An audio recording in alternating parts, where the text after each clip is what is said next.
ایک ٹائم نہ رہیں تو ایسے لوگ جو جمعے کی جمعے جاتے ہیں وہ ہنگامہ مچا دیتے ہیں. امام کے بچے نہیں ہیں, امام کی رشتہ داری نہیں ہے, امام کی سسرال نہیں ہے, امام کی ددھیال نہیں ہے, امام کی ننیحال نہیں ہے, امام کا کون نہیں ہے, امام کے چچا بھی ہیں, امام کے تاؤ بھی ہیں, امام میرے تمہارے طرح آدمی ہے. مجھے بتاؤ کہیں کوئی مر جائے گا تو امام کو جانا پڑے گا یا نہیں جانا پڑے گا؟ کہیں کوئی پیدا ہوگا تو امام کو جانا پڑے گا یا نہیں جانا پڑے گا؟ کہیں کسی کو تکلیف ہے, کہیں کسی کی طبیعت اچھی ہے, کہیں کسی کی خراب ہے, ہزار ذمہ داری امام کے ساتھ ہوتی ہیں. اگر ایک دو دن امام غیر حاضر رہ جائے تو لوگ بے وجہ اس کا حساب کرنے پہ تل جاتے ہیں اور پھر امام کے پیچھے ہاتھ دھو کے پڑ جاتے ہیں. ہونا یہ چاہیے دو امام ہونے چاہیے مسجد میں, ایک امام ہونا چاہیے, ایک نائب امام ہونا چاہیے. امام صاحب اگر کام سے چلے جائیں تو نائب امام ان کا کام انجام دے سکے. اماموں کی تنخواہ بڑھاؤ. اب ایک دم تو بڑھا نہیں سکتے, میں ایک ترکیب بتاتا ہوں اور پھر حضرت مفتی صاحب کو آواز دیتا ہوں. ترکیب یہ ہے کہ جب جمعے کے دن امام صاحب خطبہ پڑھتے ہیں, مطلب تقریر کرتے ہیں یا نعت شریف پڑھتے ہیں, مسجد میں جتنے لوگ جاتے ہیں اگر صرف 10 روپے سے امام صاحب کا مسافہ کر دیں گے تو قسم خدا کی آپ کے پاس سے 10 روپے جائیں گے, میری مسجد کے امام صاحب کے پاس ہزاروں روپے اکٹھے ہو جائیں گے. امام صاحب کے بچے کھائیں گے, ان کے دل سے دعا نکلے گی. دیکھو اگر اماموں کی تنخواہ کم ہوتی ہے تو نمازیں خراب ہوتی ہیں. آپ کہیں گے کیسے؟ میں بتاتا ہوں آپ کو. امام صاحب کی تنخواہ 4000, بیوی کی دوا چل رہی ہے 3000 روپیہ مہینہ کی, 100 روپیہ روز اس کی بیوی کی دوا چلتی ہے. اب کتنے روپے بچے اس کے پاس؟ 1000. اس میں گیس سلنڈر بھی ہے, اس میں تیل بھی ہے, اس میں نمک مرچ بھی ہے, اس میں دال چینی پتی بھی ہے, سب دنیا بھر کے خرچے. آپ غور کیجئے, اب امام صاحب مسجد کے مصلی پہ کھڑے ہیں نیت باندھے ہوئے نماز کی, اب پڑھ رہے ہیں سبحانک اللہم و بحمدک و تبارک اسمک و تعالی جدک ولا الہ غیرک. اب سبحانہ جب ختم ہوا تو امام صاحب من من میں سوچ رہے ہیں یار کوئی مر بھی تو نہیں رہا ہے, 40واں ہو جاتا, کچھ روپے ملتے, خرچہ چل جاتا. یار کسی کی شادی بھی تو نہیں ہو رہی ہے, نکاح پڑھانے کے لیے مل جاتا. امام صاحب کھڑے ہیں مصلی پہ, سوچ رہے ہیں, پڑھ رہے ہیں 40واں, کھڑے ہیں مصلی پہ, پڑھا رہے ہیں نکاح. قسم خدا کی اگر تم لوگوں نے اپنے امام کی تنخواہیں معقول رکھی ہوتی تو تمہارا امام جہاں ہوتا امام کی نیت بھی وہی ہوتی, تمہارا امام جہاں ہوتا امام کا دل بھی وہی ہوتا, تمہارا امام جہاں ہوتا امام کا خیال بھی وہی ہوتا. اماموں کی تنخواہیں بڑھاؤ, ملا کرو, ہر ہفتے معمول بنا لو.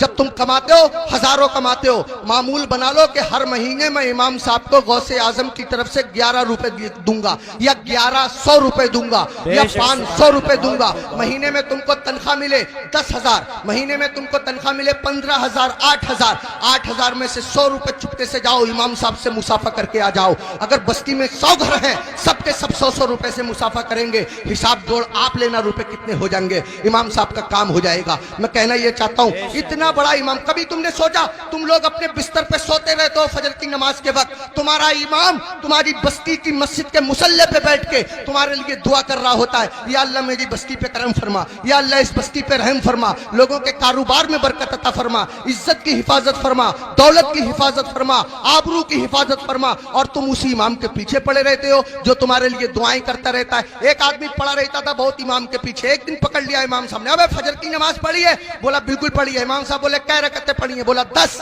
کا فجر میں 10 ہو گئے رے؟ کہہ رہا چلو 15 مان لو. امام صاحب بولے 15 ہوتی فجر میں؟ کہہ رہا چلو 20 مان لو. امام صاحب بولے پٹ جائے گا, دماغ خراب مت کر. منہ لٹکایا ہوا گھر گیا, بیوی بولی کیسے منہ لٹکائے پھر رہے ہو؟ کہنے لگا رے امام صاحب نے پکڑ لیا, بولے فجر پڑھی ہے, میں نے پڑھی ہے. انہوں نے رکعتیں پوچھ لی, میں نے 10 بتائیں, 15 بتائیں, 20 بتائیں, 25 تک پہنچ گیا, مگر اتنا ہے کڑے امام ہے وہ بھی مانے ہی نہیں. تو بیوی کہہ رہی ہے تم بھی تو پاگلوں جیسی باتیں کرو, 4 بتا دیتے 4. تو کہہ رہا تو سچ میں ہی پٹوانے والے کام کر رہی ہے. جو امام ضدی امام 25 میں نہ مانا وہ 4 میں کیسے مان جائے گا؟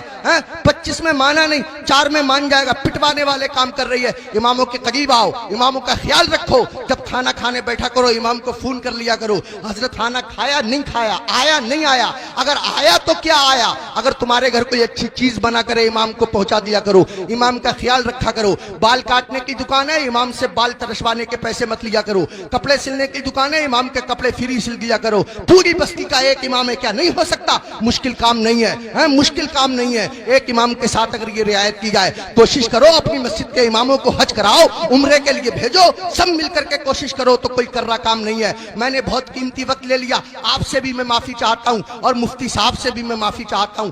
ممبر شریف پہ بیٹھے ہوئے تمام لوگوں سے میں معافی چاہتا ہوں. میرے دل کی تمنا تھی, میری آرزو تھی, اماموں کے بڑے برے حالات لوگوں نے بنا دیے. یہی وجہ ہے ہمارے 50% مولویوں نے اپنا کاروبار شروع کر دیا, امامتیں چھوڑ دی, اور اماموں کے ساتھ ایسے ہی رویہ رہا تو قسم خدا کی تم لوگوں کے بچوں کو اللہ و رسول کا نام سکھانے والے لوگ ملنا مشکل ہو جائیں گے. ایسی حالتیں پیدا